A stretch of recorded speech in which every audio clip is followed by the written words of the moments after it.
Vijayawada parliament నియోజకవర్గ incharge Vamaraju Satyamurthy గారు ఈరోజు మన ప్రజాప్రతినిధి. నమస్తే సార్. నమస్తే అమ్మా.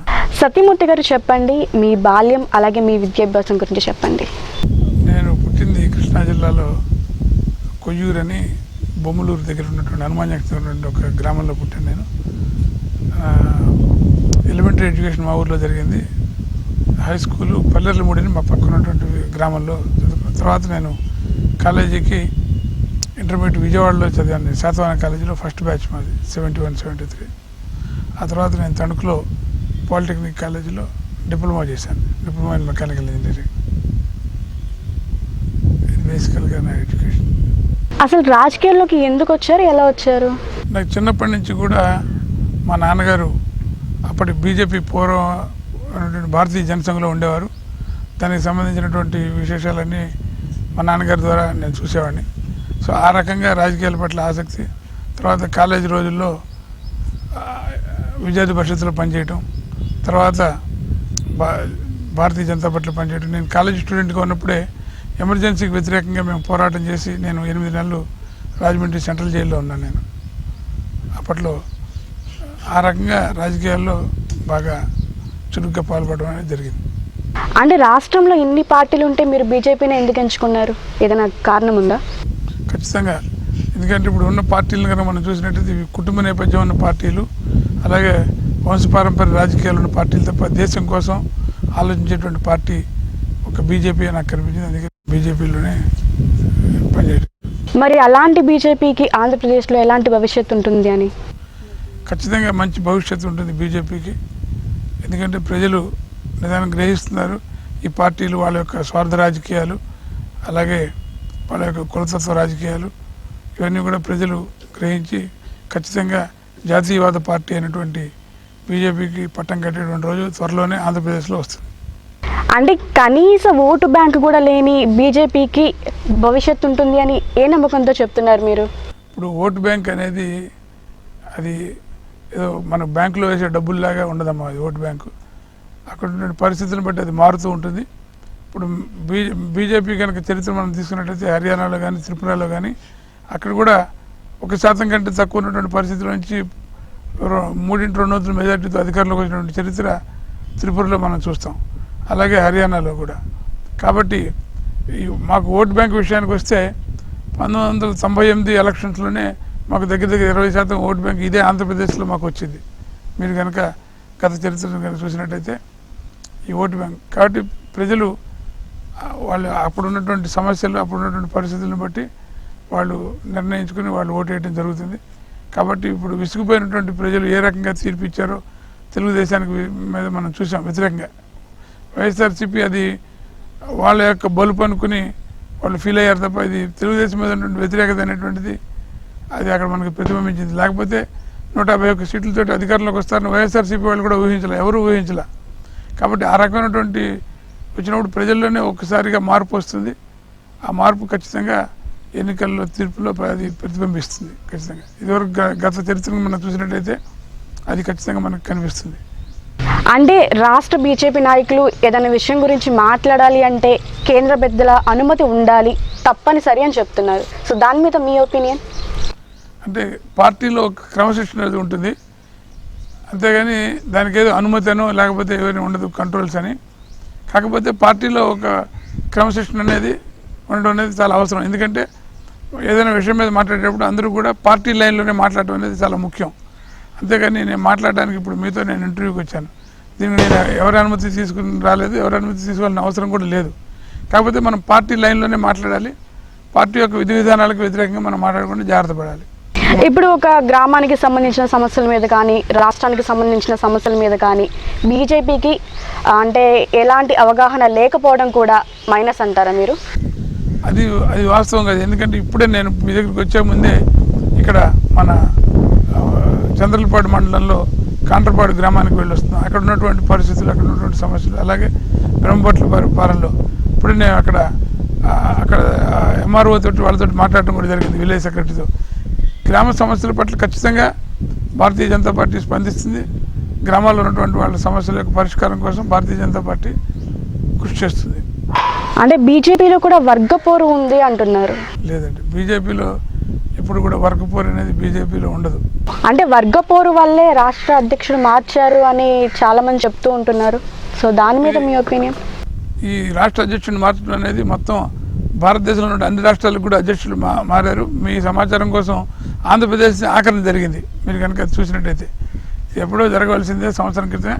కాకపోతే ఒక్కొక్క స్టేట్లో వాళ్ళు అధ్యక్షుడిని నియమించుకుంటూ వచ్చారు. ఇది ఒక ప్రాసెస్లో భాగం తప్ప ఇది ఏదో వర్గపోరు వాళ్ళు మార్చారు. ఇవన్నీ కూడా అవాస్తవాలు.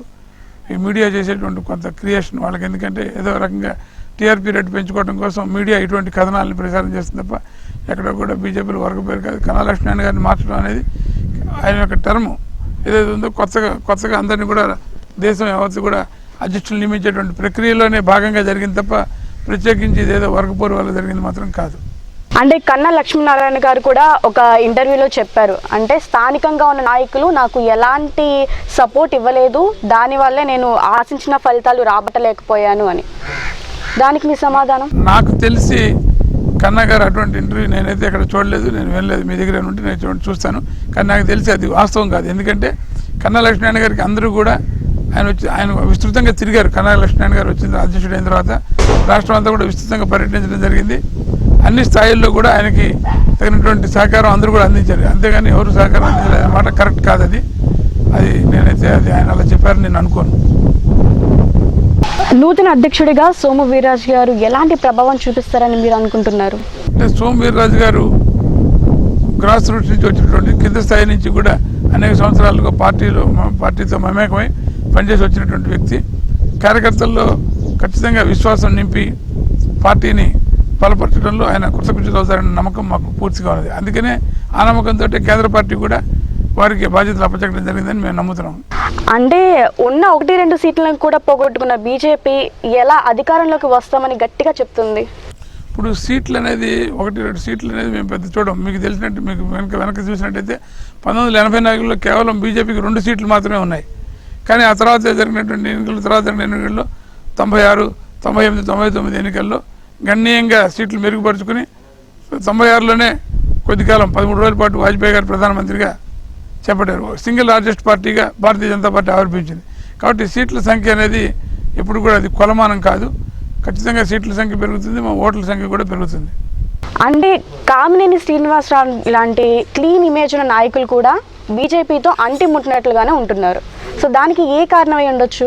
ఇప్పుడు అంటిముట్టినట్టు ఉంటున్నారు అనేది మీరు చెప్పేది తప్ప కామినేని శ్రీనివాస్ గారు రెగ్యులర్గా మాతో టచ్లోనే ఉన్నారు. ఆయన కొన్ని కార్యక్రమాల కంటే ఆయన ఉన్న అవకాశాన్ని బట్టి ఆయన కూడా హాజరవుతున్నారు తప్ప ఎక్కడ కూడా పార్టీ కార్యక్రమాలకు దూరంగా లేరు. ఇప్పుడు ఇవాళ ఉదయం కూడా కామినేని శ్రీనివాస్ గారు మాట్లాడారు. ఆయన మాట్లాడుతున్న టచ్లోనే ఉన్నారు. పార్టీ కార్యక్రమాల్లో చురుగ్గానే వారు పాల్గొంటున్నారు. బీజేపీ బలం హిందుత్వం. ఆంధ్రప్రదేశ్లో హిందుత్వ భావజాలంతో బీజేపీ ఎంతవరకు సీట్లు సాధించగలదు? అది బీజేపీ బలం హిందుత్వం అనే కంటే కూడా బీజేపీ బలం జాతీయవాదం, బీజేపీ బలం దేశభక్తి. ఇవాళ మీరు కనుక చూసినట్టయితే ఎక్కడైనా కనుక భారత్ మాతకి జై అనేటువంటి నినాదం వినిపించిందంటే ప్రజలే చెప్తారు అక్కడ ఎవరో బీజేపీ వాళ్ళు ఉన్నారా అని. అంటే ఒక జాతీయ భావాన్ని నమ్ముకున్నది, కానీ ఒక మతపరమైనటువంటి పార్టీ కాదు. ఒక సాంస్కృతిక వారసత్వాన్ని, జాతీయ భావాన్ని నమ్ముకున్నటువంటి పార్టీ ఇది. కేంద్రంలో బీజేపీ నాయకుడిగా మోడీ గారు అంత చరిష్మా ఉన్న వ్యక్తి ఆంధ్రప్రదేశ్లో ఎవరున్నారు అంటే బీజేపీని ముందుకు తీసుకువెళ్ళడానికి? ఖచ్చితంగా ఇప్పుడు సోము వీర్రాజు గారు వచ్చారు. నాయకులు మా పార్టీలో నాయకులు కొరత లేదు. ఖచ్చితంగా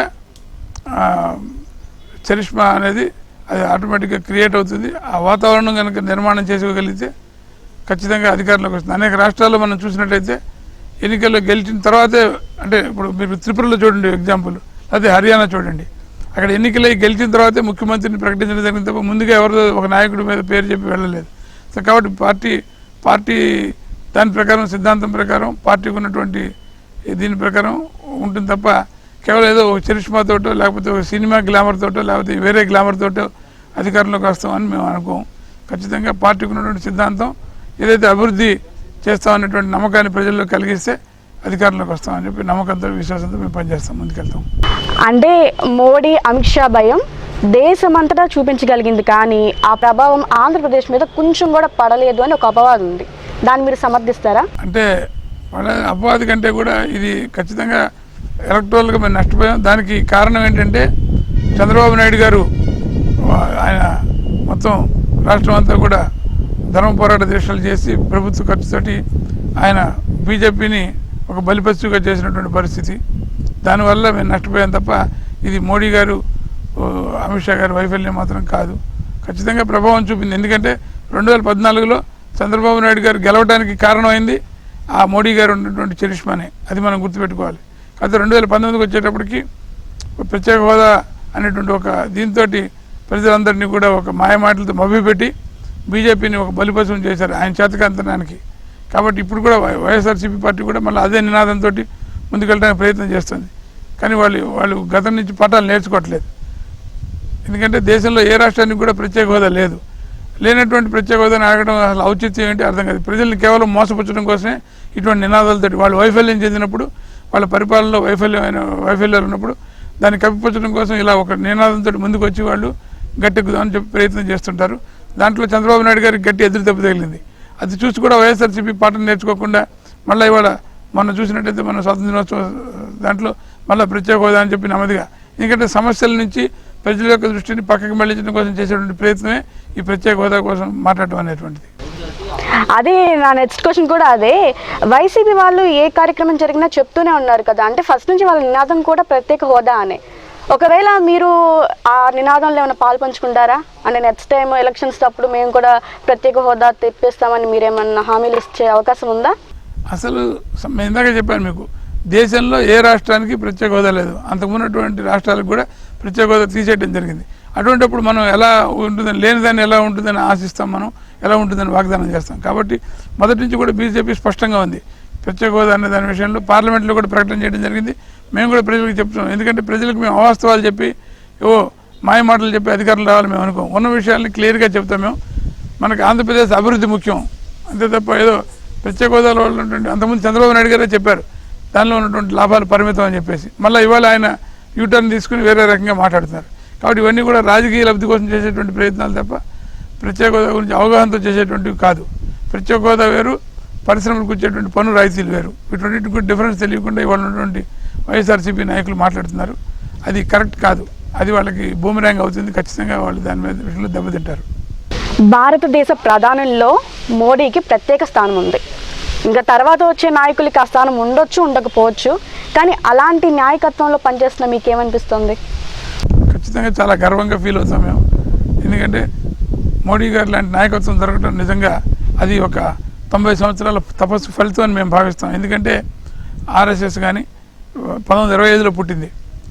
అలాగే ఒక జాతీయవాదం కోసం పుట్టినటువంటి సంస్థ. అలాగే తర్వాత కాలంలో 1951లో భారతీయ జనసంఘం స్థాపించడం జరిగింది. అది కూడా సంఘం యొక్క ఆశీస్సులతోటే. వాజ్పేయి గారు కానీ వీళ్ళందరూ కూడా సంఘాన్ని ఇచ్చి, దీన్ దయాళ్ ఉపాధ్యాయ గారు కానీ ఇప్పుడు నరేంద్ర మోడీ గారు వీళ్ళందరూ కూడా సంఘంలో పూర్తి సమయం ఇచ్చేటువంటి ప్రచారకులు అనే వ్యవస్థ ఉంటుంది. వాళ్ళ ఫుల్ టైం, అంటే వాళ్ళ జీవితాన్ని వివాహం కూడా చేసుకోకుండా మొత్తం త్యాగం చేసి వాళ్ళ దేశం కోసమే పనిచేసేటువంటి వ్యవస్థ ఉంది. ఆ రకంగా చేసినటువంటి దాని యొక్క తప్ప ఫలితమే నరేంద్ర మోడీ గారు. ఇవాళ ఆయన అంత నీతితో నిజాయితీ ఉన్నారంటే దానికి ఉన్నటువంటి సంఘ సిద్ధాంతంలో ఉన్నటువంటి మూలాలే ముఖ్యం. కాబట్టి నేను చాలా గర్వంగా ఫీల్ అవుతాం అటువంటి నాయకత్వంలో పనిచేయడం అనేది. ప్రధానిగా మోడీ కేంద్ర ప్రభుత్వం ప్రకటించిన సంక్షేమ పథకాలన్నీ కూడా ఇక్కడ అంత ప్రచారంలో ఉండలేదు, అంత ప్రచారం చేయట్లేదు ఇక్కడ ఉన్న నాయకులు అని చెప్తున్నారు. సో దానిపైన మీ సమాధానం? నేను పూర్తిగా మీతో ఏకీభవిస్తాను. ఎందుకంటే తగినంతగా మేము ప్రచారంలో చేసుకోకపోయిన మాట వాస్తవం. దానికి 2 కారణాలు. ఒకటి ఏంటంటే చంద్రబాబు నాయుడు గారి హయాంలో ఆయన అన్నిటికీ కూడా చంద్రన్న అని చెప్పేసి ఒక స్టిక్కర్ పెట్టేసుకుని ఈ రకంగా కేంద్ర ప్రభుత్వ పథకాలను కూడా ఆయన పథకాల కింద ప్రచారం చేసుకోవడం జరిగింది. అది మనం చూసాం. ఇప్పుడు ఈ హౌసింగ్ స్కీమ్లో కూడా పిఎం అని ఎక్కడో ఒక చోట చిన్నగా పెట్టడం, అది కూడా మేము 10 సార్లు అడిగిన తర్వాత. అలాగే సేమ్ పాలసీనే ఇప్పుడు జగన్మోహన్ రెడ్డి గారు కూడా ఇది వైఎస్ఆర్ అనో లేకపోతే జగన్ అన్నో పేరు పెట్టుకుని అక్కడ చంద్రన్నపై ఇప్పుడు జగన్ అన్న వచ్చింది తప్ప విషయంలో ఏం మార్పు లేదు. కేంద్ర ప్రభుత్వ పథకాలని వీళ్ళు సొంత పథకాల కింద ప్రచారం చేసుకుంటున్నారు. నిజానికి ఎవరిదైనా కూడా ప్రజాధనమే, కాకపోతే కేంద్రం నుంచి వచ్చిందనే దాన్ని చెప్పడానికి వీళ్ళకి భయం. ఎందుకంటే ఎక్కడ బీజేపీ బలపడిపోతుంది అనేటువంటి ఒక భయం వీళ్ళకి ఉంది. అందువల్ల బీజేపీని రెండు పార్టీలు కూడా బీజేపీని బలపడకుండా చేయడమే వాళ్ళ లక్ష్యం. ఎందుకంటే బీజేపీ బలపడితే వాళ్ళ మనుగడ ప్రశాంతం అవుతుందని చెప్పేటి ఒక భయంతో వీళ్ళు చేసేటువంటి పని ఇది. అందువలన అయితే మేము ప్రచారం చేసుకోకపోవడానికి లోపం ఏంటంటే మాకున్నటువంటి యొక్క కార్యకర్తల యొక్క పరిమితి కలిగినటువంటి కార్యకర్తల వల్ల మేము ఇప్పుడు విస్తృత స్థాయిలో కార్యకర్తల ద్వారా గ్రామానికి కూడా మేము వెళ్ళి వాస్తవాల్ని చెప్పడానికి మాకు ఒక తయారు చేసుకుని ఆ తయారీలో ఉన్నాం. మేము గ్రామానికి కూడా బూత్ కమిటీలని మా కార్యకర్తలను కూడా నిర్మాణం చేసుకుని ప్రజలకు వాస్తవాలను చెప్పేటువంటి పనులు మేము నిమగ్నమై ఉన్నాం. 2 సీట్లతో మొదలై ఇప్పుడు ప్రభుత్వాన్నే పెట్టింది బీజేపీ. సో అలాంటి బీజేపీ ఆంధ్రప్రదేశ్లో కూడా అంతే బలంగా చొచ్చుకుపోయే అవకాశం ఉందా? ఇప్పుడు మీ ప్రశ్నలోనే సమాధానం ఉంది. 2 సీట్ల నుంచి ఇప్పుడు 303 సీట్లకు వచ్చాం మేము మొన్న ఎలక్షన్లో. కాబట్టి ఖచ్చితంగా మేము మా ఆంధ్రప్రదేశ్లో 2024లో మేము అధికారంలోకి వస్తామని చాలా విశ్వాసంతో మేము పనిచేస్తున్నాం. ఖచ్చితంగా ఆ నమ్మకం కూడా మాకున్నది. అంటే అలా అని కాదు, అంటే భారతదేశం మొత్తం మీద బీజేపీ ప్రభావం చాలా ఉంది, కానీ ఆంధ్రప్రదేశ్లో మాత్రం చాలా తక్కువగా ఉంది. అది ఎందుకని, అంటే ఏ కారణం చేత అలా ఉండదు? నేను చెప్పాను కదా, ఇక్కడ ఉన్నటువంటి మీడియా, ఇక్కడ ఉన్నటువంటి రాజకీయ పార్టీలు, ఇప్పుడు మీరు కనుక మీడియాను చూసినట్టయితే మనం మీడియా అంతా కూడా ఇప్పుడు ఏదో ఒక పార్టీ చేతుల్లోనే ఉండేటువంటి మీడియా తప్ప స్వతంత్రంగా ఉండేటువంటి మీడియా ఈ రోజున ఎక్కువ లేదు ఇక్కడ మన రాష్ట్రంలో. ఖచ్చితంగా మీడియా ప్రభావం అనేది రాజకీయాల మీద, ప్రజల యొక్క దీని మీద ఉంటుంది. మనం చూసాం ఎన్టీ రామారావు గారు అధికారంలోకి రావడానికి నిజంగా ఆ రోజున ఈనాడు అనేటువంటి పత్రిక చాలా ఉపయోగపడింది. ఆ రకంగా ఒక నేరేటివ్ని వాళ్ళు బిల్డ్ చేస్తారు. కాబట్టి ఈ మీడియా అంతా కూడా కుట్రపూరితంగా ఉండి భారతీయ జనతా పార్టీని ఒక బలిపశువులా చేసే తప్ప నిజానికి అరగనటువంటి పరిస్థితి లేదు. కానీ మోడీ గారి పట్ల ఇప్పుడు మొన్న కూడా మీరు జరిగిన సర్వే కనుక చూసినట్టయితే మోడీ గారి పట్ల 80% పైన, జగన్ గారు 4వ స్థానం ఏదో వచ్చినట్టున్నారు, ఆయనకి 76% ఎంతో వస్తే మోడీ గారికి పరిపాలన పట్ల ఆమోదం చెప్పినటువంటి సంఖ్య 83 వచ్చింది. ఇది మీరు సర్వేలో చూస్తుంటారు నాకు తెలిసి. అంటే మీరు సర్వే అనగానే ఇంకో క్వశ్చన్ ఉంది సార్. ఇప్పుడు సర్వేలో సీఎం గురించి 4వ స్థానం వచ్చింది, అది నిజమే. మరి అంత 4వ స్థానం వచ్చిన సీఎం నుంచి పక్కకు తప్పుకొని బీజేపీ ఎలా పట్టాలెక్కగలదు? ఇప్పుడు అదే సర్వేలో మీరు చెప్పిన ఏ సర్వే అయితే ఉందో అదే సర్వేలో మోడీ గారి పట్ల 83% మంది అనుకూలంగా ఉన్నారని కూడా వచ్చింది ఆ సర్వేలో, జాతీయ రాజకీయాల గురించి మాట్లాడినప్పుడు. కాబట్టి ఖచ్చితంగా ప్రజలు ఆలోచన చేస్తారు ఏ రకంగా అయితే భారతీయ జనతా పార్టీ పరిపాలన ఉన్నటువంటి రాష్ట్రాలు అభివృద్ధి చెందాయో. ఉదాహరణకి గుజరాత్ కానీ మధ్యప్రదేశ్ కానీ భారతీయ జనతా పార్టీ పరిపాలనలో ఏ రకంగా అవినీతి లేని పరిపాలన అందించి అభివృద్ధి వైపు ఎలా తీసుకెళ్ళి అనేది ప్రజలు భారతీయ జనతా పార్టీ పరిపాలించిన రాష్ట్రాలని ఒక మోడల్గా తీసుకుంటే ఖచ్చితంగా ఆంధ్రప్రదేశ్లో కూడా ఈ భారతీయ జనతా పార్టీ అధికారంలో తీసుకురావడానికి ప్రయత్నం చేస్తారు. పాకిస్తాన్పై మోడీ సర్జికల్ స్ట్రైక్ చేసినట్టు లోకల్ పార్టీస్ మీద మీ బీజేపీ పార్టీ కూడా సర్జికల్ స్ట్రైక్ చేయనుందా? అలా ఎందుకు అంటున్నారు మీరు, నాకు అర్థం కాదా. మాకు సర్జికల్ స్ట్రైక్స్ అది సర్జికల్ స్ట్రైక్స్ అనేది అది ఒక మిలిటరీకి సంబంధించినటువంటి భాష. కాబట్టి నేను సర్జికల్ స్ట్రైక్ కాకపోతే అంటే వేరే పార్టీస్ నుంచి కూడా అలాగే నాయకులు మీ పార్టీలోకి జాయిన్ అవుతూ ఉన్నారు. సో సీక్రెట్గా ఏదైనా సర్జికల్ స్ట్రైక్ చేస్తున్నారా? సర్జికల్ స్ట్రైక్లో జాయిన్ చేసుకోవడాలు ఉండవు, నాశనం చేయటాలు ఉంటాయి. సర్జికల్ స్ట్రైక్ కనుక మీరు చూసినట్టయితే వాళ్ళు తీసుకెళ్ళి వాడి మీద బాంబు పడేయడం, వాళ్ళని చంపేయడం అట్లాంటివి ఉంటాయి తప్ప మీరు రాజకీయాల్లో సహజంగానే రాజకీయాలు మేము ఉన్నప్పుడు ఖచ్చితంగా ఇతర పార్టీల వాళ్ళని కలుస్తాం, మాట్లాడతాం, వాళ్ళని మా పార్టీ సిద్ధాంతం పట్ల ఆకర్షితులు అయ్యేటట్టు చేస్తాం. అది దానికి సర్జికల్ స్ట్రైక్కి చాలా తేడా ఉంటుందమ్మా. కాబట్టి ఖచ్చితంగా ఈ ప్రయత్నం ఏ రాజకీయ పార్టీ ఏం చేస్తుంది మేము కూడా చేస్తాం. ఖచ్చితంగా ఇతర పార్టీలో ఉన్నటువంటి రాజకీయ నాయకుల్ని మా సిద్ధాంతం పట్ల వాళ్ళకి అవగాహన కల్పించి మా పార్టీలో చేర్చే ప్రయత్నం అనేది ఖచ్చితంగా జరుగుతుంది. ఇది నిరంతరం జరిగేటువంటి ప్రక్రియ, రాజకీయ పార్టీలు జరిగే ప్రక్రియ. గల్లా అరుణకుమారి అలాగే గల్లా జయదేవ్ గారు మీ పార్టీలో జాయిన్ అవుతున్నారు అని ఒక ప్రచారం నడుస్తుంది, అది నిజమేనా? నేను కూడా సోషల్ మీడియాలో చూశాను తప్ప మాకు అధికారికంగా ఎక్కడ కూడా ఇంతవరకు సమాచారం లేదు. కాబట్టి నేను దాని మీద వ్యాఖ్యానం చేయలేను, ఎందుకంటే మనకు తెలియదు వాళ్ళు మమ్మల్ని ఎక్కడ అప్రోచ్ అయినట్టుగా నాకైతే ఎక్కడ తెలియదు. ఒకవేళ వాళ్ళు వస్తామంటే మీరు ఆహ్వానిస్తారా? మేము ఎవరినైనా పార్టీలోకి ఆహ్వానిస్తాం. చెప్తాం ఒక భారతదేశంలో ఏ పౌరుడైనా సరే భారతదేశానికి నేను కట్టుబడి ఉంటాను, పార్టీ సిద్ధాంతాలకి నిబద్ధతతో పనిచేస్తాను వచ్చినటువంటి ఎవరినైనా సరే ఆహ్వానిస్తాం. దానికి ఏమి పరిమితులు లేవు. ఖచ్చితంగా ఎవరినైనా మనం పార్టీలోకి ఆహ్వానిస్తాం ఎవరు వచ్చినా. తెలుగువాడైన శ్రీ వెంకయ్య నాయుడు గారు రాష్ట్రపతిని చేయడం ద్వారా తెలుగు వాళ్ళ మీద ప్రేమ చూపించడం అనేది నిజమేనా? ఖచ్చితంగా ఒక తెలుగు వ్యక్తి ఉపరాష్ట్రపతిగా ఉంటాం, రాష్ట్రపతి గారు కాదు ఉపరాష్ట్రపతిగా ఉంటాం అనేది మనకందరికీ కూడా గర్వకారణం. మాకందరికీ కూడా సీనియర్ నాయకుడు ఆయన, ఆదర్శమైన నాయకుడు ఆయన. కాబట్టి మేమందరం కూడా ఖచ్చితంగా గర్విస్తాం వారు ఉండడానికి. ఒక తెలుగువాడికి అటువంటి అవకాశం, అరుదైనటువంటి గౌరవం దక్కడం అనేది తెలుగువాడిగా భారతీయ జనతా పార్టీ కార్యకర్తగా మేము చాలా సంతోషిస్తాం దాన్ని. కానీ వెంకయ్య నాయుడు గారు ప్రత్యక్ష రాజకీయాల్లో ఉంటే ఇంకా మంచి జరుగుతుంది అంటారు, దాని మీద మీ ఒపీనియన్ ఏంటి? ఖచ్చితంగా ఇప్పుడు ఏ కార్యకర్త అయినా సరే పార్టీ ఇప్పుడు వెంకయ్యనాయుడు గారు ఉపరాష్ట్రపతి అయిన తర్వాత ఆయన పార్టీ కార్యక్రమం, ఎందుకంటే అది ఒక స్టాట్యూటరీ పదవి, ఆయనకు ఉన్నటువంటి పరిమితులు కొన్ని ఉంటాయి. పార్టీ కార్యక్రమాల్లో పాల్గొనేటువంటి స్వేచ్ఛ వారికి ఉండదు. కాబట్టి పార్టీ ఆ మేరకు నష్టపోతుంది అనేది ఖచ్చితంగా వాస్తవం. అది వారు కనుక ప్రత్యక్ష రాజకీయాల్లో ఉంటే ఖచ్చితంగా పార్టీ ఇట్లాంటి పరిస్థితుల్లో బాగా మేలు జరిగినట్టు విశ్వసించే వాళ్ళు నేను కూడా ఒకడిని. ఖచ్చితంగా ఆ మేరకి పార్టీకి అది ఒక లోటైన కింద చెప్పచ్చు మనం. జనసేనతో మీ పొత్తు కేవలం కుల సమీకరణలే అని కొన్ని పార్టీలు ఆరోపిస్తున్నాయి. దాని మీద మీ సమాధానం? ఇప్పుడు ఈ ఆరోపించే పార్టీలు ఏదో మీరు మనకి ఇక్కడ ఆంధ్ర రాష్ట్రంలో ఉన్నటువంటి పార్టీలు కనుక తీసుకున్నట్టయితే మీరు ఒక పార్టీ పేరు చెప్పండి, ఒక కులం గుర్తొస్తుంది. ఒక పార్టీ ఇంకో పార్టీ పేరు చెప్తే ఇంకో కులం గుర్తొస్తుంది. కానీ భారతీయ జనతా పార్టీ అన్ని కులాలని కూడా కలుపుకుని వెళ్ళేటువంటి పార్టీ మాది. మా అధ్యక్షుడు సోమవీరాజు గారు చెప్పినట్టుగా సకల జనుల పార్టీ. మా అన్ని కులాల్లోకి మేము వెళ్తాం తప్ప కులాలు మా పార్టీలోకి రానివ్వం. కులాలు మా పార్టీలో ప్రాధాన్యత ఉండదు. పవన్ కళ్యాణ్ గారి విషయానికి వస్తే పవన్ కళ్యాణ్ గారు మొదటి నుంచి కూడా భారతీయ జనతా పార్టీ సన్నిహితంగానే వచ్చారు. ఆయన రాజకీయాలకు రావడమే, రంగప్రవేశమే మోడీ గారిని సపోర్ట్ చేస్తూ బీజేపీని సపోర్ట్ చేస్తూ వచ్చారు. ఆ ప్రక్రియలోనే భారతీయ జనతా పార్టీతో ఉన్న పొత్తు కారణంగా తెలుగుదేశానికి సపోర్ట్ చేయడం జరిగింది. ఆ పొత్తు కారణంగానే తెలుగుదేశం అధికారంలోకి రావడం జరిగింది. ఇది అందరికీ తెలిసినటువంటి వాస్తవం. పవన్ కళ్యాణ్ గారు కొన్ని ఆశయాలు, ఆయనకి ఏదో చేయాలి, ప్రజలకు మంచి చేయాలనేటువంటి ఒక ఆవేదన ఉన్నటువంటి రాజకీయవేత్త ఆయన. ప్రజలకు మంచి చేయాలి అని, కాబట్టి ఆయన ఖచ్చితంగా మా యొక్క సిద్ధాంతాల పట్ల ఆకర్షితులయ్యాడు. మోడీ గారి నాయకత్వం పట్ల విశ్వాసం ఉన్నది. ఖచ్చితంగా మేము కలిసి పనిచేయడం, ఎందుకంటే ఇద్దరికి కూడా ఒకే లక్ష్యాలు ఉన్నాయి కాబట్టి చక్కగా కలిసి పనిచేసేటువంటి. అంటే 1% కూడా ఓటు బ్యాంకు లేని మీరు, ఉన్న ఒక్క సీటు కూడా ఉందో లేదో తెలియని జనసేన పార్టీ కార్యకర్తలు కలిసి పనిచేయడం వల్ల అధికారంలోకి వస్తామని నమ్మకం ఉందా సార్ మీకు? ఇప్పుడు నేనే చెప్తున్నా కదమ్మా, ఓట్లు సీట్లు అనేది చాలా. ఇప్పుడు మీకు ఉదాహరణ, మీరు 1%, 0% తోటి ఎన్టీ రామారావు గారు అధికారంలోకి వచ్చారు. ఆ రోజు అంతకుముందు ఆయనకు ఉన్నది 0% కదా.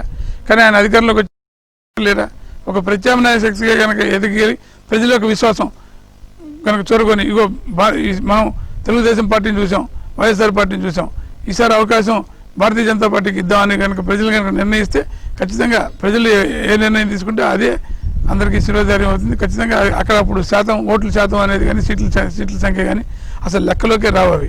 అంటే మోడీ గారు ప్రవేశపెట్టిన చాలా సంక్షేమ పథకాలు ఎక్కడా కూడా ప్రచారంలో లేవు. అండ్ అలాగే ఆత్మనిర్భర్ భారత్ కూడా ఆ కోవకే వెళ్తుందంటారా? అంటే ప్రచారంలో లేవంటారా, వైఫల్యం చెందాయంటారా మీరు చెప్పే ప్రశ్న? ప్రచారంలో లేదు, మన ఆంధ్రప్రదేశ్లో ప్రచారంలో లేదు. అంటే ప్రచారం చేసుకుంటాం, ఎందుకంటే ఇప్పుడు మోడీ గారు తీసుకున్నటువంటి అనేకటువంటి పథకాల వల్ల చాలా లబ్ధి అనేటువంటి జరిగింది. కాబట్టి దీన్ని మేము ప్రజల్లోకి తీసుకెళ్ళి ఇక ఎటువంటి ఇప్పుడు పార్టీ యొక్క మెయిన్ సిద్ధాంతం అంత్యోదయ. అట్టడుగున్నటువంటి వ్యక్తికి కూడా అభివృద్ధి ఫలాలు అందాలి, ఆఖరి చివరి వ్యక్తికి కూడా అభివృద్ధి ఫలాలు అందాలి. ఇది భారతీయ జనతా పార్టీ యొక్క మూల సిద్ధాంతం. కాబట్టి దీనికోసం అనేకటువంటి పథకాలు, సుకన్య సమృద్ధి యోజన అనండి, లేకపోతే జన్ధన్ యోజన అనండి, ప్రతి ఒక్కరిని కూడా బ్యాంకులతో అనుసంధానం చేయడం, అలాగే డైరెక్ట్ బెనిఫిట్ ట్రాన్స్ఫర్, ఎవరికైతే లబ్ధిదారులకి డైరెక్ట్గా మధ్యలో ఎవరు దళాలు లేకుండా ఆ యొక్క చేయడం కానీ, లేకపోతే రైతులందరికీ కూడా లబ్ధి జరిగేటట్టుగా కిసాన్ సమ్మాన్ నిధి కానీ, కిసాన్ క్రెడిట్ కార్డులు కానీ, ఈ రకమైనటువంటి బెనిఫిట్లన్నింటినీ కూడా డైరెక్ట్గా లబ్ధిదారులకు ఎదుర్కొనడం కోసం అనేకమైనటువంటి పథకాలను మోడీ గారి ప్రభుత్వం ప్రవేశపెట్టడం జరిగింది. వాటిని మేము చేయాల్సిందల్లా వాటిని విస్తృతంగా ప్రజల్లోకి తీసుకెళ్లి ప్రచారం చేయడమే. ఖచ్చితంగా ఆత్మనిర్భర్ భారత్ అనేది ఈ రోజున ఇవాళ భారతదేశం మొత్తం కూడా గర్వించే రకంగా మోడీ గారి పరిపాలన ఉంది. ఇవాళ ప్రజలు కూడా చాలా గర్వంగా ఫీల్ అవుతున్నారు. ఇప్పుడు నేను నా ఉదాహరణ చెప్పుకుంటే, నేను సింగపూర్లో 20 సంవత్సరాలు పనిచేసి వచ్చాను. నేను అక్కడ మాకు సింగపూర్లో ఉన్నప్పుడు ఇండియన్స్ అంటే ఒక రకమైనటువంటి దృష్టి వాళ్ళకు ఉండేది, కొంచెం తక్కువగా చూసేవారు ఇక్కడ ఉన్నటువంటి పరిస్థితులను బట్టి. కానీ ఈ రోజున అక్కడ పరిస్థితి ఏంటంటే, ఒక ఎన్ఆర్ఐగా ఎక్స్-ఎన్ఆర్ఐగా నేను చెప్తున్నా, అందరూ కూడా చాలా గర్వంగా ఫీల్ అయ్యి, ఇప్పుడు నాకు అందరూ కూడా మిత్రులు కూడా చాలా ఫోన్ చేస్తుంటారు. ఇవాళ మేము గర్విస్తున్నాం, ఎందుకంటే భారతీయుడు అనగానే వాళ్ళు ఒక గౌరవంగా చూడటం. అలాగే మీరు చూసినట్టయితే యోగాని ప్రపంచం మొత్తం కూడా యోగాని విశ్వవ్యాప్తం చేసి ప్రపంచ యోగా దినోత్సవం చేసినటువంటి ఘనత దక్కింది. ఇవాళ కూడా ఏదైతే మనం విశ్వగురువు అనుకున్నామో ఆ స్థానానికి తీసుకెళ్ళడం కోసం అనేక రకాలైనటువంటి ప్రేరణ భారతదేశం ప్రజలకు అందరూ కూడా ఇస్తున్నది. ఆర్టికల్ 370 రద్దు చేయడం, జమ్మూ కాశ్మీర్కి రాష్ట్రం హోదా కల్పించడం, ఇవి రెండు కూడా బీజేపీ సాధించిన గొప్ప విజయాలని చెప్పుకోవచ్చా? ఖచ్చితంగా, ఎందుకంటే నా చిన్నప్పటి నుంచి కూడా నేను పార్టీలో నేను 45 ఏళ్ళ ముందు నుంచి కూడా చిన్నప్పుడు నేను చెప్పే కాలేజీ డేస్ నుంచి నేను పార్టీతో సంబంధం కలిగి ఉన్నా. చిన్నప్పటి నుంచి మా యొక్క కోరిక, మా ఎన్నికల ప్రణాళికలో ప్రతి ఎన్నికల ప్రణాళికలో కూడా భారతీయ జనసంఘాన్ని భారతీయ జనతా పార్టీ కూడా పెడుతూ వచ్చింది ఆర్టికల్ 370ని రద్దు చేస్తామని. కాబట్టి అది ఖచ్చితంగా చాలా ఆనందించేటువంటి, ఎందుకంటే చాలామందికి తెలియని విషయం ఏంటంటే ఒక దేశంలోనే 2 రాజ్యాంగాలు, 2 ప్రధానులు, 2 జెండాలు, 2 జాతీయ జెండాలు. ఇది నెహ్రూ గారి యొక్క ఆయన ఆలోచన లేమి వాళ్ళు జరిగినటువంటి తప్పిదం ఇది. ఆ తప్పిదాన్ని మనం కరెక్ట్ చేయడం జరిగింది. అంతకుముందు ఎవరైతే మా పార్టీ యొక్క వ్యవస్థాపకులు ఉన్నారో డాక్టర్ శ్యాంప్రసాద్ ముఖర్జీ గారు కాశ్మీర్ సత్యాగ్రహం చేశారు. ఏక్ దేశ్ మే దో ప్రధాన్ దో విధాన్ దో నిషాన్, నహీ చలేగా అని నినాదంతో ఆ రోజున ఆయన కాశ్మీర్లో ప్రవేశించి ఆయన ప్రభుత్వం అరెస్ట్ చేసి కుట్రపూరితంగా చంపేయడం జరిగింది. సో కాబట్టి అటువంటి బలిదానం చేసినటువంటి ఆయన యొక్క లక్ష్యం ఏదైతే ఉందో ఆర్టికల్ 370 రద్దుని మోడీ గారు, అమిత్ షా గారి నాయకత్వంలో జరగడం అనేది చాలా సంతోషకరమైన విషయం. దేశ ప్రజలందరూ కూడా సంతోషంగా పండుగ చేసుకున్నారు దాన్ని. అయోధ్యలో రామ మందిరం కూడా మోడీ గారి గెలుపుగా చూస్తారా, లేదా బీజేపీ గెలుపుగా చూస్తారా, లేదంటే దేశంలో ఉన్న హిందువుల గెలుపుగా చూస్తారా? ఇది అయోధ్య రామ మందిరం అనేది ఈ జాతికి గెలుపమ్మా, ఇది ఒక హిందువుల గెలుపు అని కాదు. ఎందుకంటే రాముడు అందరికీ కూడా మన దేశానికి ఆరాధ్య పురుషుడు. ఇవాళ కనుక చూసినట్టయితే రాముడిని మనకు అనేక దేశాలు కూడా ఈ రోజున ఆయన ఆరాధ్య పురుషుడు కనుక మన చుట్టుపక్కల దేశాలు కనుక తీసుకున్నట్టయితే థాయిలాండ్లో రాముడిని ఆరాధిస్తారు. వాళ్ళ king Rama 1, king Rama 2, king Rama 3 అని చెప్పి పెడుతుంటారు. అలాగే బాలీలో, ఇండోనేషియా బాలీలో రామాయణం మీద చాలా నాటకాలు జరుగుతుంటాయి. అలాగే వియత్నాం, కంబోడియా. అంటే ఈ రాముడు అనేటువంటి వాడు భారతదేశానికి ఒక ప్రతీక, ఒక ఆదర్శ పురుషుడు. కాబట్టి ఇది నేను హిందువుల విజయం అని చెప్పి, ఇది భారతీయుల విజయం అని చెప్పేసి నేను భావిస్తాను. ఎందుకంటే ఒక చిన్న సంఘటన కూడా జరగకుండా రామ మందిర సమస్య పరిష్కారం కావడం, అలాగే శంకుస్థాపన జరగడం, ఇది భారతీయులందరికీ కూడా చాలా గర్వకారణం. చైనా యాప్స్ నిషేధించారు, అలాగే చైనా సరిహద్దుల్లో భారత్ ప్రదర్శించడం, ఇవన్నీ కూడా దేశభక్తిని రగిలించాయి అన్నారు. కానీ దీనిలో కూడా రాజకీయ కోణం ఉందని కొందరు విమర్శించారు. అలాంటి వారికి మీ సమాధానం? అలాంటి వాళ్ళు మేము అందరినీ దేశభక్తి రగిలించాలని అనుకుంటున్నాం. అది రాజకీయ కోణం అంటారా? దేశం కోసం మేము మాట చెబుతున్నాం. ప్రతి ఒక్కళ్ళు దేశభక్తి ఉండాలి. మేము ఇప్పుడు కూడా మా పార్టీ వాళ్ళే దేశభక్తులు అని చెప్పాం. అనేక మంది బయట వాళ్ళు కూడా చాలా ప్రకటనటువంటి దేశభక్తులు ఉంటారు. కాబట్టి అందరిలో దేశభక్తి రగిలించాలనేది మా సిద్ధాంతం తప్ప అది ఏదో రాజకీయ కోణంలో చేసినటువంటి చర్య కాదు. నిజానికి చైనా యాప్స్ని బహిష్కరించడం అనేది చాలా సాహసోపేతమైనటువంటి చర్య. ఆ రోజునటువంటి పరిస్థితుల్లో మోడీ గారు కాబట్టి అటువంటి గట్టి నిర్ణయం తీసుకున్నారు. దీనికి రాజకీయాలకి అసలు తావు లేదు, రాజకీయాలకి సంబంధం లేదు. అందరూ దేశభక్తులు కావాలని కోరుకోవడం అనేది రాజకీయం ఏమాత్రం కూడా కాదు.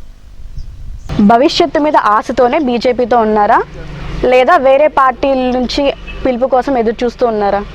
భారతీయ జనతా పార్టీ నినాదం nation first, party next, self last.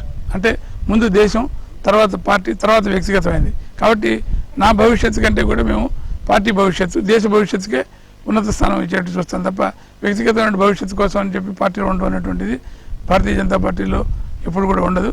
అది అలాగే భవిష్యత్తు కోసం వేరే పార్టీలు మారడం లేకపోతే అటువంటిది అనేది మాకు అసలు ఆలోచన కూడా రాదు.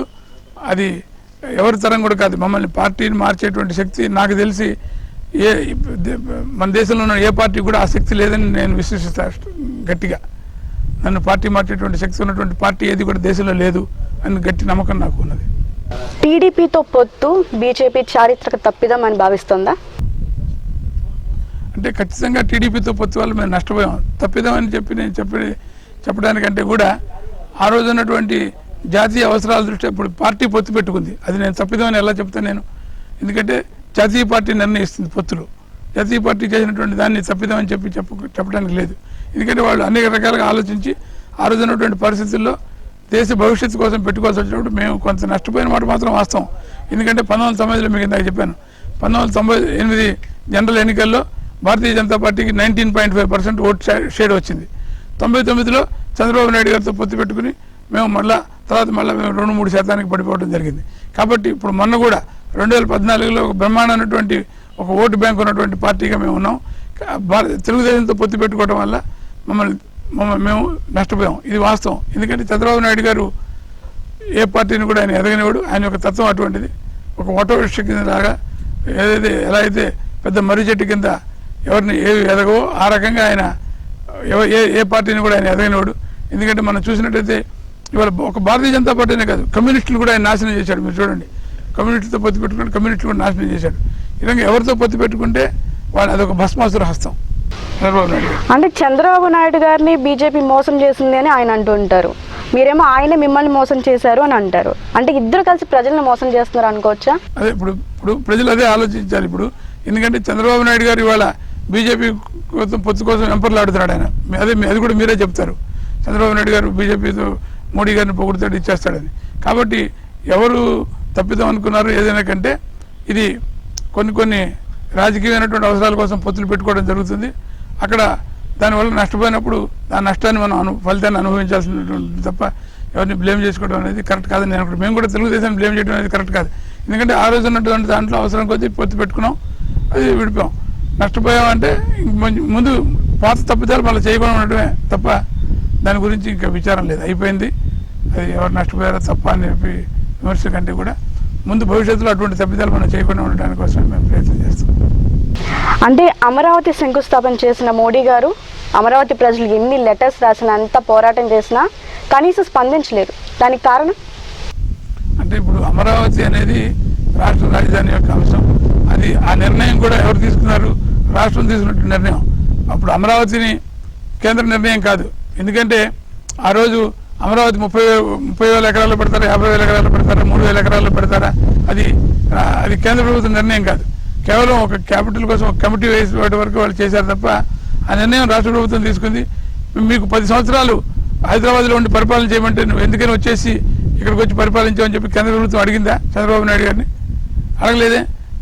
ఆయన ఆయన ఆయన ఏ అవసరాల కోసం వచ్చారో అని. ఎందుకంటే రాష్ట్ర ప్రభుత్వానికి ఆ రకమైనటువంటి వెసులుబాటు ఉంది కాబట్టి అది రాష్ట్ర ప్రభుత్వ అంశం కేంద్రంగానే కేంద్ర ప్రభుత్వం చూస్తుంది. ఏ రకంగా అయితే చంద్రబాబు నాయుడు గారిని ప్రశ్నించలేదు, ఇప్పుడు ఇన్ని లక్షల కోట్లతోటి ఎందుకు ఇంత పెద్ద ప్లాన్ చేస్తున్నావు అని చెప్పి అడగలేదు కదా. శంకుస్థాపనకు వచ్చారంటే ఒక ప్రధానమంత్రిగా ఒక రాష్ట్ర ముఖ్యమంత్రి పిలిస్తే శంకుస్థాపనకు వచ్చారు తప్ప ఆయన దానికిను ఈ అమరావతి దానికి చంద్రబాబు నాయుడు గారి యొక్క నిర్ణయానికి కూడా పార్టీకి సంబంధం లేదు, కేంద్ర ప్రభుత్వానికి కూడా సంబంధం లేదు. ఆయన వ్యక్తిగత నిర్ణయం అది. అంటే వాళ్ళు సమిష్టి నిర్ణయం కావచ్చు, ప్రభుత్వం యొక్క నిర్ణయం అది, రాష్ట్ర ప్రభుత్వం యొక్క నిర్ణయం అది. అమరావతి ఆ రోజున క్యాపిటల్గా పెట్టాలని దాన్ని సమర్థించారు. మోడీ గారు వచ్చారు, మంచిది, చాలా మంచిది. తీసుకెళ్ళి గ్రాఫిక్స్ చూపించారు, ఇలాంటి పట్టణాలు కడదాం అనుకుంటున్నాం, ఇలా బ్రహ్మాండమైనటువంటి నగరాన్ని నిర్మిస్తానంటే చాలా మంచిది, నిర్మించండి. ఇది ఢిల్లీ కంటే కూడా బాగా ఎదగాలని చెప్పి నేను కోరుకుంటున్నాను. ఎందుకంటే ఆయన చూపించినటువంటి ఆ యొక్క గ్రాఫిక్స్ ఆ స్థాయిలో ఉన్నాయి కాబట్టి ఖచ్చితంగా అదే ఆ మాట అన్నారు ఆయన. ఎందుకంటే మీరు మంచి రాజధాని, ఇప్పుడు ఎవరినైనా మన గ్రూప్ రాజధానికి పిలిచి ఇగో మేము ఇలాంటి డిజైన్ చేసుకుంటామని చెప్పి మనం ఏదైనా శంకుస్థాపనకు పిలిచామనుకోండి, చాలా మంచిది, బ్రహ్మాండ ఇల్లు కట్టుకో అంటారు ఎవరైనా. అందుకని ఎందుకు నువ్వు కట్టుకోకు, చిన్న గుడిసి కట్టుకొని ఎవరు చెప్పరు కదా. కాబట్టి ఒక బ్రహ్మాండమైన రాజధాని నిర్మిస్తానని చెప్పి చంద్రబాబు నాయుడు గారు చెప్పినప్పుడు మోడీ గారు ఖచ్చితంగా బాగా నిర్మించుకోండి, మేము చేసే సపోర్ట్ మేము ఎంతవరకు చేయాలో అంత చేస్తాం అని చెప్పారు. ఇప్పుడైనా అదే చెప్తారు, ఎవరికైనా అదే చెప్తారు. దానిలో ఏమి రెండో మాట్లాడేది. అమరావతి రైతులకు సంబంధించింది అయితే అమరావతి రైతులకు మా పార్టీ మొదటి నుంచి కూడా అండగానే ఉంది. మేము మొదటి నుంచి కూడా చెప్పాం. మొన్న కూడా రామారావు గారు చెప్పారు, చివరి రైతుకి న్యాయం జరిగే వరకు కూడా భారతీయ జనతా పార్టీ పోరాడుతుందని. ఆయన జాతీయ ప్రధాన కార్యదర్శి, ఆయన పార్టీ మరి ఆయన చెప్పారు కదా. అలాగే అమరావతిని రాజధానిగా ఉంచాలి అని తీర్మానం చేసిన, అమరావతిని మార్చకూడదని చెప్పి తీర్మానం చేసినట్టు ఒకే ఒక రాజకీయ పార్టీ బీజేపీ. మీరు చెప్పండి, ఏ రాజకీయ పార్టీ తీర్మానం చేసింది అమరావతి రాజధానిగా ఉండాలి? వాళ్ళు గంటకో మాట్లాడుతున్నారు తప్ప. కాబట్టి అమరావతి రాజధానిగా ఉండాలని తీర్మానం చేసినటువంటి పార్టీ మాది.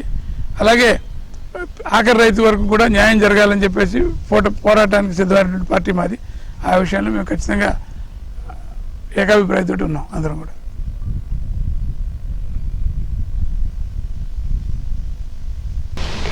జగన్ బెస్ట్ సీఎంగా 4వ స్థానం వచ్చింది. ఆయన పరిపాలన ఇలాగే కొనసాగితే ఫ్యూచర్లో మీకు ఛాన్స్ వస్తుంది అంటారా? అసలు మాకు ఛాన్స్ పక్కకి పెడితే రాష్ట్ర ప్రజలకి మాత్రం చాలా అన్యాయం జరుగుతుందని చెప్పి గట్టిగా విశ్వసిస్తాను నేనైతే వ్యక్తిగతంగా. ఎందుకంటే ఇవాళ ఎక్కడ కూడా సంపద సృష్టి అనేది లేదు. మీకు మొత్తం కూడా ఏవో సంక్షేమ పథకాల మీద బేస్ చేసి, ఇప్పుడు మనం చూసినట్టయితే చంద్రబాబు నాయుడు గారు పసుపు కుంకుమ అని చెప్పి కొన్ని వేల కోట్ల రూపాయలు నిధులు దారి మళ్లించి ఇచ్చారు. ఏమి ఫలితం చూసాం మనం, జరిగినటువంటి ఫలితం. కాబట్టి జగన్మోహన్ రెడ్డి గారు ఏవో కేవలం సంక్షేమ పథకాలతోటి సంపద సృష్టించకుండా అది అధికారంలోకి వస్తారనుకుంటే అది ఒక అపోహ మాత్రమే. ఖచ్చితంగా అవేమి పనిచేయమని చెప్పి ప్రజలకు వాస్తవాలు తెలియజేసి, ప్రజలకు కావాల్సిన అభివృద్ధి, ప్రజలకు కావాల్సిన ఉద్యోగాలు, ప్రజలకు కావాల్సిన సమస్యల పరిష్కారం, వీటి మీద కూడా ఇప్పుడున్నటువంటి జగన్మోహన్ రెడ్డి గారి ప్రభుత్వం అశ్రద్ధ చేసి కేవలం ఏవో సంక్షేమ పథకాలతోటి ఏవో కొన్ని తాయిలాలతోటి మనకు ఒక సామెత ఉన్నది, మా కళాలక్ష్మణ్ గారు చెప్తుంటారు, చాక్లెట్ ఇచ్చి నెక్లెస్ లాక్కుంటాడని. అటువంటి పరిస్థితుల్లో ఇవాళ ఉంది. ఎందుకంటే ఇవాళ మనం చూసినట్టయితే గ్రామాల్లో అనేక రకాల దోపిడీ, మద్యం పేరుతో కూడా దోపిడీ. ఇవాళ మద్యం కూడా ఎలాంటి స్థాయికి వెళ్ళిందంటే అది తాగినటువంటి వాళ్ళు అనారోగ్యం పాలవుతున్నారు. వాళ్ళు డబ్బులు ఎక్కువ పెడుతున్నారు, 3 రెట్లు 4 రెట్లు అనారోగ్యం పాలవుతున్నారు. కాబట్టి ఈ రకమైనటువంటి దోపిడీ అంటే ఇంకో రకంగా దోపిడీ అనేది జరుగుతుంది ఇవాళ జగన్మోహన్ రెడ్డి గారి పరిపాలనలో. ప్రజలందరిలో కూడా ఆ యొక్క తెలుస్తున్నాయి అందరికీ కూడా ఏ రకంగా అవినీతి జరుగుతుంది. ఇళ్ల స్థలాల విషయంలో ఏ రకంగా వాళ్ళు అవినీతి చేస్తున్నారు, వాళ్ళు డబ్బులు తీసుకుంటున్నారు. అలాగే ఈ ఇళ్ల స్థలాల పంపిణీలో రైతుల దగ్గర నుంచి ఏ రకంగా వాళ్ళు ఎక్కువ రేటుకి మధ్యలో దళారీలుగా ఉండి వాళ్ళకి మధ్యలో ఈ ఎంఆర్ఓలు లేదా ఎమ్మెల్యేలు వాళ్ళ అధికారులు మంత్రులతో సహా వాటాలు వేసుకుని తింటున్నారని చెప్పి మేము వింటున్నాం అనేక చోట్ల. కాబట్టి ఈ రకమైనటువంటి పరిపాలన చేసి తెలుగుదేశం ఎలా దెబ్బతిందో అంతకంటే ఘోరంగా వైఎస్ఆర్సీపీ దెబ్బతింటుందని నేను అనుకుంటున్నాను. మరి వైఎస్ఆర్సీపీ తీసుకున్న రాజధాని నిర్ణయంలో మీ బీజేపీ ఎందుకు ఏమీ మాట్లాడలేదు? ఇప్పుడు మేమంతా నేను మాట్లాడింది ఇప్పుడు రాజధాని గురించి మాట్లాడే కదమ్మా. రాజధాని మార్చడం అనేటువంటిది కరెక్ట్ నిర్ణయం కాదు. ఇప్పుడు చెప్పాం మేమే కాదు, బీజేపీ అంటే ఇప్పుడు మా జాతీయ ప్రధాన కార్యదర్శి రామ్మాధవ్ గారు వచ్చినప్పుడు మొన్న వీర్రాజు గారి ప్రమాణ స్వీకారోత్సవంలో ఆయన చెప్పారు, ఉత్తరప్రదేశ్కి మనకంటే 4 రెట్లు జనాభా ఉన్నటువంటి ఉత్తరప్రదేశ్కి కేవలం ఒకే రాజధాని ఉంది, ఇంత తక్కువ జనాభా ఉన్నటువంటి ఆంధ్రప్రదేశ్కి 3 రాజధానులు ఎందుకని ఆయన ప్రశ్నించారు. మీరు మాట్లాడలేదని ఎట్లా చెప్తున్నారు మరి నాకైతే అర్థం కావట్లేదు. అలాగే మా కళాలక్ష్మణ్ గారు వెళ్ళి అక్కడ రైతులతో సంఘీభావం తెలిపాం, మేమందరం కూడా వెళ్ళాం, రైతులకు సంఘీభావం తెలిపాం. అలాగే అక్కడ మోడీ గారు శంకుస్థాపన చేసిన చోట ఆయన ఒకరోజు మౌన దీక్ష కూడా చేశారు. కానీ మేము ఏం మాట్లాడలేదని మీరు ఎట్లా అదే మా మీద ఇట్లాంటి అపవాదాలు సృష్టించి బీజేపీ ఏం మాట్లాడలేదని చెప్పేసి ఇటువంటి దయచేసి మీకు నమస్కారం పెట్టి అడుగుతున్నా, ఇటువంటి అపవాదాలు సృష్టించకండి. ఖచ్చితంగా మేము మాట్లాడాల్సింది మాట్లాడుతుంటాం, చేయాల్సింది చేస్తుంటాం. కాబట్టి మీరు అటువంటి అపవాదాలు అంటే ఇప్పుడు టీడీపీ పార్టీలో ఉన్నప్పుడు ఒక రాజధాని అన్నారు, అమరావతి అన్నారు, అప్పుడు శంకుస్థాపన అయ్యింది, నిర్ణయం బాగుంది, కొంతమంది ఆమోదించారు. ఇప్పుడు మళ్ళీ వైసీపీ రాగానే 3 రాజధానులు అంటున్నారు. అది వైసీపీ పార్టీ వాళ్ళు ఆమోదిస్తున్నారు, కొంతమంది ఆమోదిస్తున్నారు అది కూడా. మరి ఇప్పుడు బీజేపీ రాగానే ఇంకొక రాజధాని అంటారా? మేము అధికారంలోకి వస్తే 13 రాజధానులు అంటాం, లేకపోతే 26 రాజధానులు అంటాం. ఎందుకంటే ఇప్పుడు రాజధాని అభివృద్ధికి చేయను అని చెప్పేసి వీళ్ళు కనుక బ్లఫ్ చేసినట్టయితే ప్రతి చోట అభివృద్ధి జరగాలి, ప్రతి జిల్లాలోనే అభివృద్ధి జరగాలి. మనకు ఎందుకు అభివృద్ధి జరగకూడదు? మనకి ఇక్కడ జిల్లా విజయవాడ పార్లమెంట్ జిల్లా కూడా అభివృద్ధి చెందాలి కదా. కాబట్టి ఇక్కడ కూడా ఒక రాజధాని పెట్టండి అని చెప్తాం. అలా అన్ని జిల్లాల్లో రాయలసీమ కానీ ఉత్తరాంధ్ర కానీ ప్రతి జిల్లాలో ఒక రాజధాని పెట్టండి. ఇంకా వీలైతే ప్రతి జిల్లాకి కూడా ఒక ముఖ్యమంత్రిని పెట్టండి. అప్పుడు ఇంకా ఎక్కువ మందికి ఈ నిరుద్యోగం, రాజకీయ నిరుద్యోగం పోతుంది. ఇప్పుడు అంటే రాజధాని అనగానే పరిపాలన అక్కడ ఏం జరుగుతుంది అంటే అభివృద్ధి ఏం జరుగుతుంది అని కనిపించట్లేదు సార్. ఒక బిల్డింగ్ లేదంటే ఆ బిల్డింగ్ మీద రంగులు ఇదే కనిపిస్తుంది. దీని మీద మీ స్పందన ఏంటి? అంటే తెలియని రంగు ఏంటంటే అక్కడ జరిగేటువంటి ఈ రంగుల వెనకాల రియల్ ఎస్టేట్ వ్యాపారం మీరు చూడలేదు. అది ముఖ్యంగా జరిగేది ఏంటంటే అక్కడ రాజధాని అంటే అక్కడ రేట్లు పెరుగుతాయి. ఇప్పుడు మనం చూసాం చంద్రబాబు నాయుడు గారి టైంలో ఇక్కడ దొనకొండ రాజధాని వస్తుందని ఒక ఊరికి ఓగానే వస్తే అక్కడ రేట్లు పెరిగిపోయినాయి. నూజివీడు ప్రాంతంలో రాజధాని వస్తారు. ఇప్పుడు మా గ్రామంలో కనుక ఎలా రేట్లు పెరిగిపోయినాయంటే 5-6 రెట్లు పెరిగిపోయినాయి. అవి ఇప్పుడు పట్ల ఎందుకంటే అక్కడే కూర్చున్నారు అందరూ. కాబట్టి ఈ ఊరికే రియల్ ఎస్టేట్ వ్యాపారానికి పనికొస్తుంది తప్ప ఈ రాజధాని అనేది నిజమైనటువంటి అభివృద్ధికి రాజధానికి సంబంధం లేదు. అభివృద్ధి వికేంద్రీకరణ చేయడానికి రాజధాని మార్చక్కర్లేదు. అభివృద్ధి చెందినటువంటి అనేక రాష్ట్రాలను కనుక మనం చూసినట్టయితే రాజధాని పరిపాలన వికేంద్రీకరణ చేయాలి తప్ప అధికారాలన్నీ ఆయన దగ్గరే పెట్టుకుంటారు, ముఖ్యమంత్రి దగ్గరే. చిన్న కానిస్టేబుల్ ట్రాన్స్ఫర్ కూడా ఈయన అనుమతి లేకుండా జరగడానికి లేదు. మళ్ళీ పరిపాలన వికేంద్రీకరణ కాకుండా మారుస్తూ ఉంటారు. దానికి అర్థం లేనటువంటి వాదన తప్ప, ఇది ఒక తుగ్లక్ ఆలోచన తప్ప దీనికి నిబద్ధత అనేది లేదనేది నేను గట్టిగా విశ్వసిస్తున్నాను. విజయసాయిరెడ్డి లాంటి వ్యక్తికి ఎప్పుడు కావాలంటే అప్పుడు ప్రధాని మంత్రి దాంతో అపాయింట్మెంట్ దొరుకుతుంది అంటే ఇది మ్యూచువల్ అండర్స్టాండింగ్ అని టీడీపీ అంటుంది. దానికి మీ సమాధానం? ఇప్పుడు విజయసాయిరెడ్డి ఒక పార్లమెంట్ మెంబరు, అలాగే ఒక పార్లమెంట్ పార్టీకి నాయకుడు. కాబట్టి ఎప్పుడైనా సరే ఒక పార్లమెంట్ మెంబర్గా ప్రధానమంత్రిని కలవడం అనేది ఎవరికైనా సాధ్యం అవుతుంది. కాబట్టి అదేదో విజయసాయిరెడ్డికి ప్రత్యేకంగా ఇచ్చినటువంటి ఇదేం కాదు. ఎవరైనా ప్రధానమంత్రిని కలుస్తారు, దాంట్లో భాగంగానే ఉంటుంది తప్ప ప్రధానమంత్రిని కలిసినంత మాత్రాన పార్టీతోటి పొత్తు ఉందంటే చంద్రబాబు నాయుడు గారు కూడా ప్రధానమంత్రిని కలిశాడు చాలాసార్లు. కాబట్టి మళ్ళీ కూడా ఇప్పుడు కలవచ్చు ఎప్పుడైనా. కాబట్టి దానికి సంబంధం లేదు. దేశ ప్రధానమంత్రిని ఏ రాజకీయ పార్టీ నాయకుడైనా ఏ పార్లమెంటు మెంబర్ అయినా కలిసేటువంటి అవకాశం ఉంటుంది. ఆ రకమైన తప్ప దానికి వేరే ప్రత్యేకమైనటువంటి ఇదే ప్రచారం, అనవసరమైనటువంటి ప్రచారాలు చేసి అనవసరమైనటువంటి లేనిపోయిన అపోహలు పెట్టుకుని అప్పుడు మోడీ గారు కూడా చెప్పారు, చంద్రబాబు నాయుడికి ఫోన్ చేసి నువ్వు ఇలా వైసీపీ ట్రాప్లో పడుతున్నావు పడకు అని అంత క్లియర్గా చెప్పినా ఆయనకు అర్థం కాల. ఆయన ఏదో 4 సార్లు విజయసాయి రెడ్డి కలిశాడని చెప్పేసి ఆయన వేరే రకంగా అనుకుని యూటర్న్ తీసుకుని ఆయనే దెబ్బతింటడం జరిగింది. కాబట్టి వీటన్నిటికి కూడా సెన్సిటీ లేదు. తెలంగాణలో బీజేపీ ఒకంత బలంగానే ఉన్నా కానీ అక్కడ మీ జెండా పాతే అవకాశం చాలా తక్కువగానే ఉంది. దానిపైన మీ స్పందన? ఇప్పుడు విశ్లేషకులు చెప్పింది అవుతాయని చెప్పి మనకు లేదు. తెలంగాణలో ఖచ్చితంగా బలంగా ఉంది. మొన్న 4 పార్లమెంటు స్థానాలు మీకు గెలవడం జరిగింది. అక్కడ కూడా టీఆర్ఎస్ పార్టీ యొక్క కుటుంబ పాలనండి లేకపోతే అవినీతి కానీ ఇప్పుడు మనం చూసాం. ఒక తహసీల్దార్ దగ్గర ₹1 కోటి పైన డబ్బులు పట్టుకోవడం జరిగింది. కాబట్టి అవినీతి అగ్రస్థానంలో ఉంది అక్కడ. కాబట్టి అలాగే కుటుంబ పరిపాలన రేపొద్దున కేటీఆర్కి పట్టం కట్టడం కోసం ఆయన ఇవాళ అజ్ఞాతవాసం చేస్తున్నారనేటువంటి ప్రచారం కూడా జరుగుతుంది. కాబట్టి వీటిని తెలంగాణ ప్రజలు ఖచ్చితంగా వ్యతిరేకిస్తారు. అవినీతిని ఎక్కడ కూడా సహించరు. కాబట్టి ఇవి అస్త్రాలుగా ఖచ్చితంగా తెలంగాణలో అధికారంలోకి వస్తున్నటువంటి విశ్వాసం మాకుంది. తెలంగాణ బీజేపీలో కేసీఆర్ని ఎదుర్కొనే సత్తా ఉన్న నాయకులు ఎవరు? ప్రతి నాయకుడు కూడా మా దగ్గర అనేక మంది నాయకులు ఉన్నారు. ఇవాళ ప్రతి ఒక్క నాయకుడు కూడా కేసీఆర్ని ఎదుర్కొనే సత్తా ఉన్నటువంటి నాయకులే మా దగ్గర ఇప్పుడు ఇవాళ ఉన్నటువంటి బండి సంజయ్ గారు కానీ లేకపోతే కిషన్ రెడ్డి గారు కానీ లేకపోతే ఇంతకుముందు డాక్టర్ లక్ష్మణ్ గారు కానీ ఇలా అనేక నాయకులు మనకు తెలంగాణలో కేసీఆర్ని ఎదుర్కొనేటువంటి స్థాయి సత్తా ఉన్నటువంటి నాయకులు ఉన్నారు. తెలంగాణలో నాయకుల యొక్క కొరత ఏమాత్రం లేదు.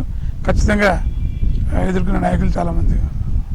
అసెంబ్లీ ఎన్నికల్లో బీజేపీ ఓటమి చవిచూస్తుంది కానీ పార్లమెంట్ ఎన్నికల్లో మాత్రం గెలుస్తుంది.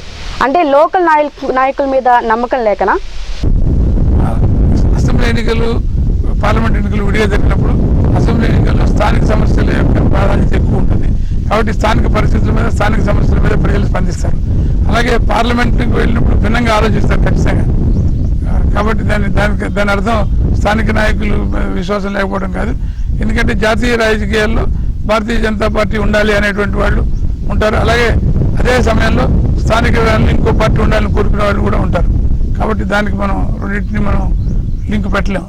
ఎక్కడికెక్కడ పరిస్థితుల ప్రభావాన్ని బట్టి స్థానిక సమస్యల మీద జరిగేది వేరు, జాతీయ సమస్యల మీద పార్లమెంట్ ఎన్నికలు జరుగుతాయి. కాబట్టి ఖచ్చితంగా కొన్ని భిన్నమైనటువంటి ఫలితాలు రావడం అనేది సహజం. పార్టీ అధ్యక్ష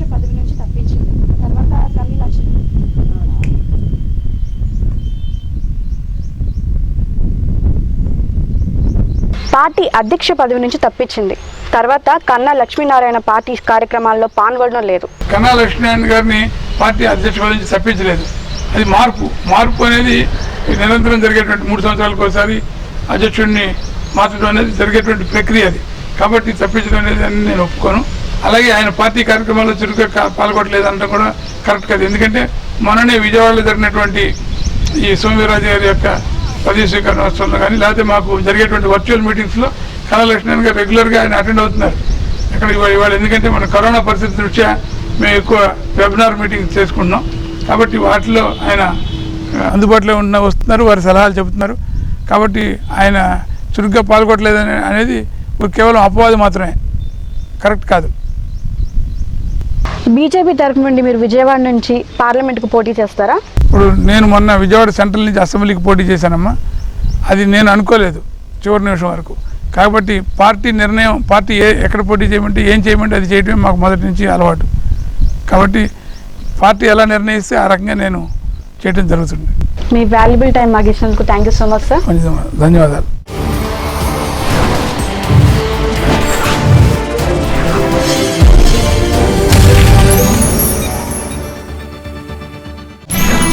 మా పేజ్ ని లైక్ చేయండి, షేర్ చేయండి. మరిన్ని తాజా వార్తల కోసం APTS న్యూస్ తెలుగుని సబ్స్క్రైబ్ చేయండి. పక్కనే ఉన్న బెల్ ఐకాన్ ని క్లిక్ చేయండి.